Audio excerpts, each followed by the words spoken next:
آپ بتاتے ہیں کہ مزی اور منی دو چیزیں مختلف چیزیں ہیں، تو مزی جو ہے یہ کیا چیز ہے اور اس کا حکم کیا ہے؟ جی، اصل میں یہ ٹوٹل تین چیزیں ہوتی ہیں، ایک مزی ہوتی ہے، ایک ودی ہوتی ہے اور ایک منی ہوتی ہے۔ ودی سے مراد وہ سفید پانی ہے جو پیشاب سے پہلے یا پیشاب کے بعد جو ہے خارج ہوتا ہے، لیکن وہ پیشاب کے ساتھ چونکہ ہوتا ہے تو اس وقت انسان استنجا کر لیتا ہے تو وہ بھی ساتھ ہی اس کی بھی صفائی ہو جاتی ہے۔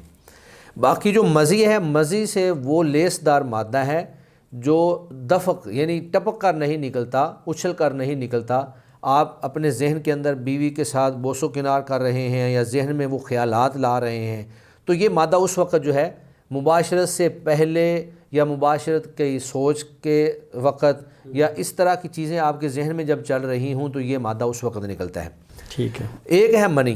منی تو وہ پانی ہے جو احتلام یا جماع یا کسی بھی غیر فطری طریقے سے اگر آپ اس کو خارج کرتے ہیں تو وہ دفق کے ذریعے یعنی ٹپک کر اچھل کر نکلنے والا پانی ہے جس کے بعد لذت انسان کو محسوس ہوتی ہے۔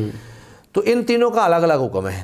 جو ودی کا پانی ہے وہ تو استنجا کے ساتھ ہی اس کی صفائی ہو جائے گی، لیکن جو مزی ہے، مزی کا پانی نجس ہے اور اگر یہ آپ کے جسم کے اوپر، آپ کے لباس کے اوپر لگ گیا ہے تو اس کو دھونا لازم ہے، ورنہ آپ کا جسم اور آپ کا لباس پاک نہیں ہوگا۔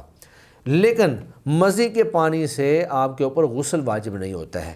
اگر مزی خارج ہوئی ہے تو پہلے تو وہ جہاں جہاں مزی لگی ہے اس کو دھویا جائے گا، جسم پہ لگی ہے یا لباس پہ لگی ہے اس کو دھوئیں گے، اور اس کے بعد پھر آپ استنجا کریں گے اور ہر نماز کے لیے آپ وضو کر کے نماز ادا کریں گے۔ سیدنا علی رضی اللہ تعالی عنہ فرماتے ہیں کہ میں ایسا شخص تھا کہ مجھے بہت زیادہ مزی آتی تھی اور مجھے یہ شرم آتی تھی کہ میں اللہ کے نبی سے سوال کروں، کیونکہ آپ صلی اللہ علیہ وسلم کی لخت جگر سیدہ فاطمہ رضی اللہ تعالی عنہ میرے نکاح میں تھی۔ میں نے مقداد بن اسود رضی اللہ تعالی عنہ سے کہا کہ آپ اللہ کے نبی سے سوال کریں، تو اللہ کے نبی صلی اللہ علیہ وسلم نے فرمایا یغسل ذکرہ ویتوضأ، کہ وہ اپنے ذکر کو شرمگاہ کو دھو لیا کریں اور وضو کر لیا کریں۔ تو گویا کہ مزی نکلنے سے غسل واجب نہیں ہوتا ہے، لیکن مزی ہے نجس، اس کو دھونا لازم ہے، کپڑوں پہ لگ جائے یا لباس پہ لگ جائے۔ اس کے مقابلے میں جو منی ہے، منی نجس نہیں ہے، اگر آپ کے کپڑوں پہ خشک ہو گئی ہے تو آپ اس کو کھرچ کر بھی گزارا چلا سکتے ہیں، لیکن جب منی نکلی ہے تو منی سے غسل واجب ہو جاتا ہے۔